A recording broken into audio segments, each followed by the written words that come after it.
कामाचा एवढा लोड की कर्मचाऱ्याने बाईकवरच लॅपटॉप ठेवून सुरू केलं काम. व्हिडिओ पाहून सर्वच थक्क. आजच्या डिजिटल युगात वर्क फ्रॉम होम ही संकल्पना सर्वसामान्य झाली आहे. काही कर्मचारी घरातून काम करताना दिसतात. काही जण बस, रेल्वे, मेट्रो प्रवासादरम्यान लॅपटॉपवर काम करताना आढळतात.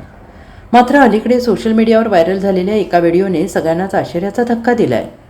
या व्हिडिओमध्ये एक व्यक्ती चालत्या मोटरसायकलवर लॅपटॉप उघडून काम करताना दिसत असून या प्रकाराला नेटकऱ्यांनी वर्क फ्रॉम बाईक असं नाव दिलं आहे. व्हायरल व्हिडिओमध्ये संबंधित व्यक्ती मोटरसायकल चालवत असल्याचं स्पष्टपणे दिसत आहे. त्याच्या एका हातात वाहनाचं नियंत्रण असून समोर मोटरसायकलच्या टाकीवर लॅपटॉप ओपन करून ठेवलेला आहे. विशेष म्हणजे तो रस्त्याकडे लक्ष देण्याऐवजी लॅपटॉपच्या स्क्रीनकडे पाहत असल्याचं दिसून येत आहे. आसपास इतर वाहने, वाहतुकीची गर्दी, रस्त्यावरील गोंधळ असताना ही व्यक्ती कामात व्यस्त असल्याचं पाहून अनेकांच्या अंगावर काटा आलाय. Bureau report, SBN Marathi, Mumbai.